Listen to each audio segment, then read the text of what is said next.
What's up fam? So this GLI is officially the new project car for the channel. Engine wise, the car is completely stock except for these coil packs. Other than that, I haven't done anything else to the engine. So this pretty much gives us a new starting point for mods and installs. So if you have anything you guys want to see, drop a comment and maybe I'll have something done. Otherwise, I will be installing a whole bunch of stuff like a front mount intercooler, short shifter, exhaust, just a whole bunch of mods, so stay tuned for those. Before we get started with the project for today, I know some of you guys were asking where I got the tune from, and I said I would give you all the info. Here it is. Low life tuning, great tune overall. This is the stage 2 version. All the features are listed on the ECU. If you guys are looking for a tune from them, go ahead and look the company up on Facebook. I don't want to go over too much detail with this ECU. I'll leave that conversation up to you guys. Again, it's Low Life Tuning. You can find them on Facebook. Hit them up if you need a tune. Otherwise, we're going to move on and install the turbo timer on this GLI. So here's what I got. HKS turbo timer type 0.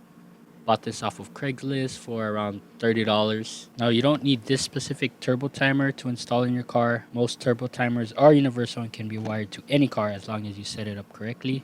For example, this harness right here is set up for a Honda Civic. Obviously I won't be using this, so I'm gonna just cut off the plug. This is our LED display with a red backlight. This just plugs into the unit.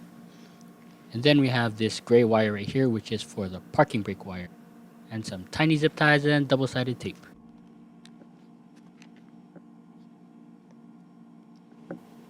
So this is what the setup should look like. You have the display plugged into the unit, and then all these wires. There are 4 main wires from the turbo timer. You have the black, red, green, and blue.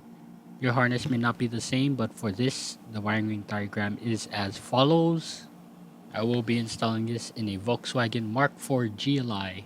So you'll pretty much know which exact wires to connect it to. Otherwise, if you don't have a Volkswagen, I'm sorry, but you're going to have to Google your wiring diagram. Or you could just trade it in for a Volkswagen. Some turbo timers come equipped with a parking brake wire. It's a feature that requires the parking brake to be up in order for the turbo timer to work. This is completely optional, and there's a simple trick to get rid of it. All you got to do is ground it by connecting it to the ground wire. And that pretty much disables the feature. Just like my custom vent gauge setup, we're going to do a custom setup for this turbo timer. Basically just move the switches from the left side to the right, then extending the harnesses for the switches. With all said and done, let's go ahead and head out to the GLI and install this turbo timer.